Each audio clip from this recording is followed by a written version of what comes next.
வந்து எப்படி நடக்கும்? யார் யாரை சூஸ் பண்ணுவா? பிரின்சஸ் நிப்பா, அந்த இளவரசி நிப்பா. எல்லா மன்னர்களும் எல்லா பக்கத்திலிருந்தும் வருவார்கள்.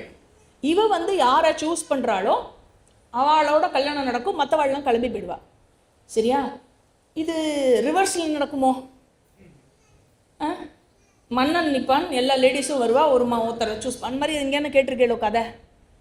எனக்கு புரியல. யாருக்கு ரைட் அதிகமாக இருக்குது, யாருக்கு ஃப்ரீடம் அதிகமாக இருக்குது, யாருக்கு உயர்ந்த நிலை கொடுக்கப்பட்டிருக்கிறது?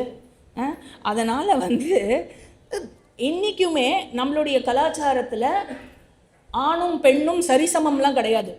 ஏன் கிடையாது? ஏன்னால் பெண்ணுக்கு உயர்ந்த ஸ்தானம் இருந்தது. அதனால் வந்து நம்முடைய எங்கேயான பெண்களுக்கு